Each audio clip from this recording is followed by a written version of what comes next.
अस्सलाम वालेकुम। आज का मेरा टॉपिक है ओवर थिंकिंग की मिसाल एक वार्डन की सी है। ओवर थिंकिंग जो है हर दूसरे इंसान का मसला है और ओवर थिंकिंग पे कंट्रोल शुरू में तो अगर बंदा करे तो हो सकता है, वरना बाद में हमारे दिमाग को इस चीज़ की आदत हो जाती है और हमारा दिमाग हम जो काम करते हैं तो आदतन करते हैं, हमारी मेमोरी ही काम में आ जाती है। तो ओवर थिंकिंग को कंट्रोल करने के लिए सबसे पहले मैं आपको एक मिसाल दूंगी कि ओवर थिंकिंग होती क्या है। वो ओवर थिंकिंग एक वार्डन की सी मिसाल है। ये एक वार्डन गाड़ियाँ जब आती हैं तो वार्डन की ड्यूटी होती है कि वो गाड़ियों को चेक करे और गाड़ियों को देखे, नोटिस ले, उनको ऑब्जर्व करे। अब अगर इंसान, वो जो गाड़ियाँ जा रही हैं वो एक सोच, उनकी मिसाल सोच है। अब दिन में कितनी ज़्यादा गाड़ियाँ गुजर रही हैं, अगर इंसान इन सोच के साथ, जिस तरह से वार्डन अगर कोई रेड गाड़ी आती है तो उसके साथ बैठ के चला जाएगा, तो अब उसका काम ये है कि वो जो, अब तो वो जो वार्डन है वो एक रेड गाड़ी में बैठ गया। अब उस गाड़ी का जो ड्राइवर है, अब उसकी मर्जी है कि उसको वो कहाँ लेके जाए। तो अब उसे वार्डन का काम तो ये था कि उसे ऑब्जर्व करना। अब उसका कंट्रोल उसने ड्राइवर को और किसी और को दे दिया। इसी तरीके से जो ओवर थिंकिंग की मिसाल है कि जो सोच होती है, तो जब बंदा किसी सोच को डिटेल में उसको सोचने लगता है तो उसको इसी तरह से वो अपना कंट्रोल सोचों को दे देता। फिर वो उसकी सोचें जो है ना वो अनलिमिटेड कंट्रोल में चली जाती हैं। वो जिस तरह से एक मिसाल दूं कि अगर कोई बंदा रात को उसकी आंख खुलती है या रात को लेटता है तो उसे सोच आती है कि मेरी फलां की बर्थडे आ रही है, तो अब वो सिर्फ एक उसकी वही वाली बात है कि वार्डन ने रेड गाड़ी में बैठना है। अब वो उस गाड़ी में बैठ गया, उसने सोच को जामा सोचना शुरू कर दिया कि अब मैंने क्या पहनना है, कैसे कपड़े पहनने हैं, मैंने क्या करना। अब वो इतना ओवर थिंकिंग उसने कर ली, वो सोचते सोचते उसकी पूरी रात चली गई। अब करना क्या था कि उसने सोचें आ रही हैं लेकिन सोचों को ज़्यादा उनके ऊपर जो है ना फोकस नहीं करना। सोचों को ऐसे रखना है कि जिस तरह से एक वार्डन ऑब्जर्व कर रहा है और गाड़ियां आ रही हैं और जा रही हैं, उनका काम है आना और जाना।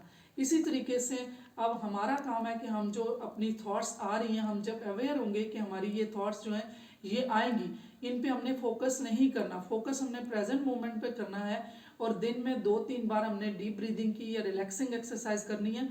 तो हमारे माइंड में एक आदत बन जाएगी, माइंड में एक पाथवे बनता है, रास्ता बनता है। तो फिर जब कभी परेशानी या स्ट्रेस होगा या कोई ऐसी चीज़ें सिचुएशन होगी तो उसमें जब डीप ब्रीदिंग की एक्सरसाइज या रिलैक्सिंग एक्सरसाइज की जाएगी तो फ़ौरन से बंदा अपने आप को, अपने इमोशन को कूल डाउन और कंट्रोल कर सकता है।